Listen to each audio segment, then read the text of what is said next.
Support చేయకన్నా.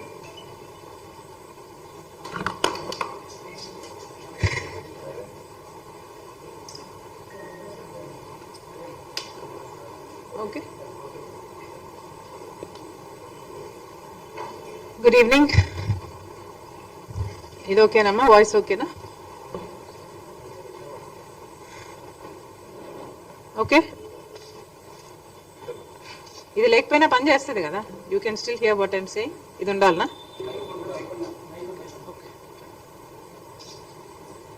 Okay, ఈరోజు Andhra Pradesh speciality hospital association వాళ్ళు ఒక నోట్ ఇవ్వడం జరిగింది.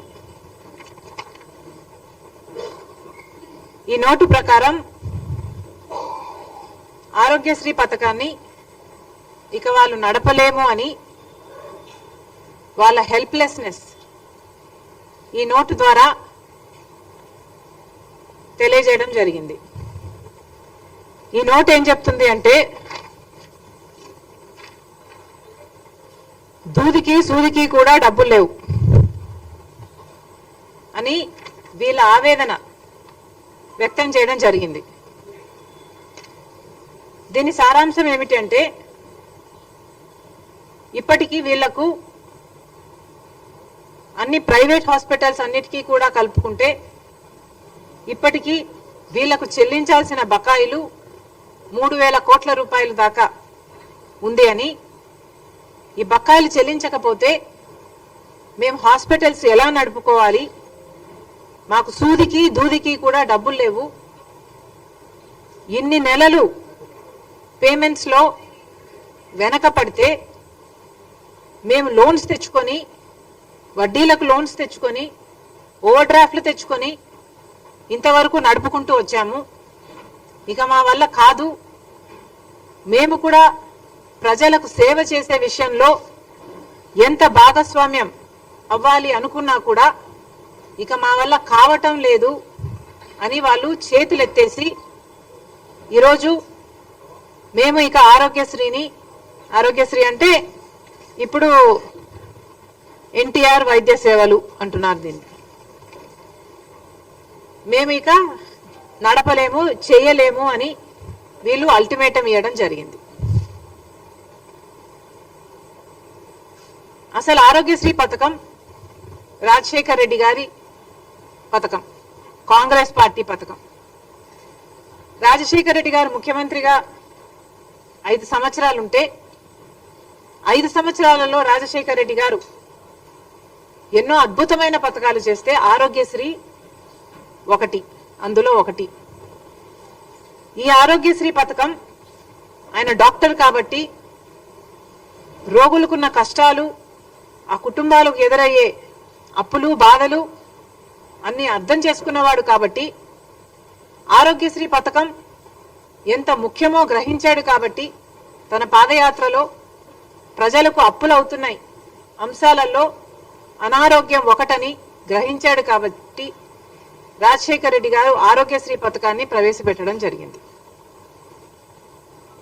ఆరోగ్యశ్రీ పథకం ఒక మన రాష్ట్రంలోనే కాదు, ఎన్నో ఇతర రాష్ట్రాలలో కూడా ఇది అద్భుతమైన పథకము అని దీన్ని సర్టిఫై చేస్తూ ఎన్నో పక్క రాష్ట్రాలు కూడా దీన్ని కాపీ చేయడం జరిగింది. ఈరోజు మన భారతదేశంలో ఆయుష్మాన్ భారత్ అయినా, యుఎస్ లాంటి దేశాలైనా ఇలాంటి ఎన్నో ఈ ఆరోగ్యశ్రీ పథకాన్ని కాపీ చేయడం జరిగింది. అలాంటి ఆరోగ్యశ్రీ పథకం ఈరోజు ఏ స్థితిలో ఉందో, ఎంత దుస్థితి ఉందో ఒకసారి గమనించమని కోరుతున్నాం. వీళ్ళు ఈ లేఖలో చెప్పిన ప్రకారము సెప్టెంబర్ 23లో మాకు ఆఖరిన పేమెంట్స్ వచ్చాయి. సెప్టెంబర్ 23 తర్వాత మాకు పేమెంట్స్ రాలేదు. ఈ రోజుటి వరకు అప్పటి నుంచి బకాయి వేసుకుంటే స్పెషాలిటీ హాస్పిటల్స్ కు సంబంధించే 2500 కోట్ల రూపాయలు ప్రభుత్వం కట్టాల్సి ఉంది. ఇక ప్రైవేట్ హాస్పిటల్స్ అన్నీ కలుపుకుంటే 3000 కోట్ల రూపాయలకు పైగానే బకాయిలున్నాయి అని అంచనా. మరి ఇంత అద్భుతమైన ఆరోగ్యశ్రీ పథకానికి జగన్మోహన్ రెడ్డి గారు రాజశేఖర్ రెడ్డి గారు కొడుకయ్యుండి నేను వారసుని అని చెప్పుకుంటూ జగన్మోహన్ రెడ్డి గారు సెప్టెంబర్ 23 తర్వాత ఆరోగ్యశ్రీకి బిల్లులు ఎందుకు కట్టలేదు?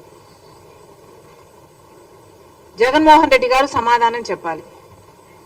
అసలు రాజశేఖర్ రెడ్డి గారికి ఈ పథకం ఎంత ఇష్టమైన పథకమో జగన్మోహన్ రెడ్డి గారికి తెలియని విషయం కాదు. ఇది మా కుటుంబానికి పర్సనల్ గా ఆరోగ్యశ్రీ ఇది డెవలప్ అవుతున్న సమయంలోనే ఇది రాజశేఖర్ రెడ్డి గారికి ఎంత ప్రియమైన పథకమో మా అందరికీ తెలిసిన విషయం. అలాంటిది జగన్మోహన్ రెడ్డి గారు సొంత కొడుకై ఉండి నేనే వారసుని అని చెప్పుకుంటున్నారు కదా. మరి అలాంటప్పుడు రాజశేఖర్ రెడ్డి గారి ఆరోగ్యశ్రీ పథకానికి మీరు బిల్లులు ఎందుకు కట్టలేదో జగన్మోహన్ రెడ్డి గారు సమాధానం చెప్పాలి. సెప్టెంబర్ లో లాస్ట్ లో 2023 సెప్టెంబర్ 3లో 23కి లాస్ట్ బిల్లు వీళ్ళకి అందిందంట. దాని తర్వాత మాకు డబ్బులు అందలేదు, మేము ఎలా నడుపుకోవాలి అని వీళ్ళు అడుగుతున్నారు. ఈ రోజుటికి దాదాపు 3000 కోట్ల రూపాయలు వీళ్లకు అప్పులున్నాయి. మరి ఇప్పుడు చంద్రబాబు గారు ముఖ్యమంత్రిగా ఉన్నారు. చంద్రబాబు గారు ఆరోగ్యశ్రీ పథకానికి డబ్బులు ఎందుకు చెల్లించటం లేదు? ఈ అసోసియేషన్స్ వాళ్ళు మీ దగ్గరికి వచ్చి వాళ్ళ గోడు చెప్పుకొని ఆరోగ్యశ్రీ CEO దగ్గరికి వెళ్ళి మల్టిపుల్ టైమ్స్ మా గోడు చెప్పుకున్నా కూడా మమ్మల్ని అర్థం చేసుకున్న పాపాన పోలేదు. ఎన్నిసార్లు మా నివేదికలు ఇచ్చి మేము అలసిపోయాము. ఆ ప్రభుత్వానికి ఈ ప్రభుత్వానికి, రెండు ప్రభుత్వాలకి, అటు జగన్మోహన్ రెడ్డి గారి ప్రభుత్వానికి ఇటు చంద్రబాబు గారి ప్రభుత్వానికి ఇక మేము మా వల్ల కాదు అని వాళ్ళు ఈరోజు అల్టిమేటం ఇవ్వడం జరిగింది. మరి చంద్రబాబు గారిని అడుగుతున్నాం, ఇప్పటికి 2 నెలలు అయింది, మీరు స్వేరింగ్ ఇన్ చేశారు, ముఖ్యమంత్రి అయ్యారు, కూటమి ప్రభుత్వం, మీకు తెలుసు రాష్ట్రానికి ఉన్న ఇబ్బందులన్నీ మీకు తెలుసు. అయినా రాష్ట్ర భవిష్యత్తు నాది బాధ్యత అని మీరు భుజాన వేసుకొని కూటమి ప్రభుత్వం నేను చేయగలను, నాకు 40 ఏళ్ల ఎక్స్పీరియన్స్ ఉంది అని మీరు చెప్పి అధికారంలోకి వచ్చారు. భవిష్యత్తు బాధ్యత నాది అని మీరు చెప్పి అధికారంలోకి వచ్చారు. మరి కూటమి ప్రభుత్వం మీద అయినప్పుడు, ఎన్డీఏ ప్రభుత్వంలో మీరు ఉన్నప్పుడు ఇక్కడున్న మీ ఎంపీలే కాదు, ఆఖరికి వైసీపీ ఎంపీలు కూడా ఎన్డీఏలోనే ఉన్నారు. అందరూ కలిస్తే 25 మంది ఎంపీలు. బీజేపీ పార్టీ మన ఎంపీలను వాడుకుంటుంది. మరి ఇలాంటప్పుడు మనకేం చేస్తున్నారు వాళ్ళు? మనకు కనీసం ఆరోగ్యశ్రీకి కూడా బిల్లులు ఇచ్చుకోలేని స్థితిలో మనం ఉన్నాము. ఉంటే ఎన్డీఏ ప్రభుత్వం ఏం చేస్తుందో చంద్రబాబు గారు, బీజేపీ పార్టీ సమాధానం చెప్పాలి. మళ్ళీ చెప్తున్నాం, ఆరోగ్యశ్రీ పథకం అన్నది అద్భుతమైన పథకం. ఎవరు మొదలు పెట్టారు అన్న విషయం పక్కన పెడితే, as a scheme Aarogyasri is an excellent scheme. దేశ విదేశాలలో ఎంతో మంది దీన్ని మళ్ళీ ఎమ్యులేట్ చేయడం జరిగింది.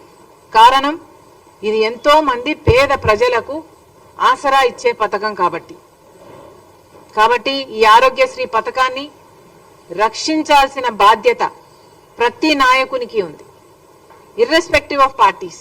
ఎవరు అధికారంలోకి వచ్చినా కూడా. నాకైతే ఆశ్చర్యంగా ఉంది, జగన్మోహన్ రెడ్డి గారు సెప్టెంబర్లో బిల్లులు చెల్లించారు, ఆ తర్వాత ఆరోగ్యశ్రీకి బిల్లులే చెల్లించలేదు అని. అసలు ఆరోగ్యశ్రీకే కాదు, ఫీజు రీయింబర్స్మెంట్ కూడా బకాయిలున్నాయి. అసలు జగన్మోహన్ రెడ్డి గారు, రాజశేఖర్ రెడ్డి గారు తలపెట్టిన జలయజ్ఞంకు కూడా 54 ప్రాజెక్టులు రాజశేఖర రెడ్డి గారు తలపెడితే 12 ప్రాజెక్టులు రాజశేఖర రెడ్డి గారు పూర్తి చేస్తే 42 ప్రాజెక్టులు మిగిలిపోయిన ప్రాజెక్టులను నేను 6 నెలల్లో పూర్తి చేస్తాను అని చెప్పిన జగన్మోహన్ రెడ్డి గారు, నేనే వారసుని అని చెప్పుకుంటున్న జగన్మోహన్ రెడ్డి గారు, మరి రాజశేఖర రెడ్డి గారి జలయజ్ఞం ప్రాజెక్టులు మీరు ఎందుకు పూర్తి చేయలేదు? మీరు సమాధానం చెప్పాల్సిన అవసరం ఉంది. మీరు రాజశేఖర రెడ్డి గారికి ఇంత ప్రియమైన ఆరోగ్యశ్రీ పథకానికి కూడా బిల్లులు చెల్లించలేదు. జగన్మోహన్ రెడ్డి గారి విషయం పక్కన పెడితే ఇప్పుడు చంద్రబాబు గారు ముఖ్యమంత్రిగా ఉన్నారు. Irrespective of parties, this is an excellent scheme. Chandrababu గారికి ఆరోగ్యశ్రీని రక్షించాల్సిన బాధ్యత ఎంతైనా ఉంది.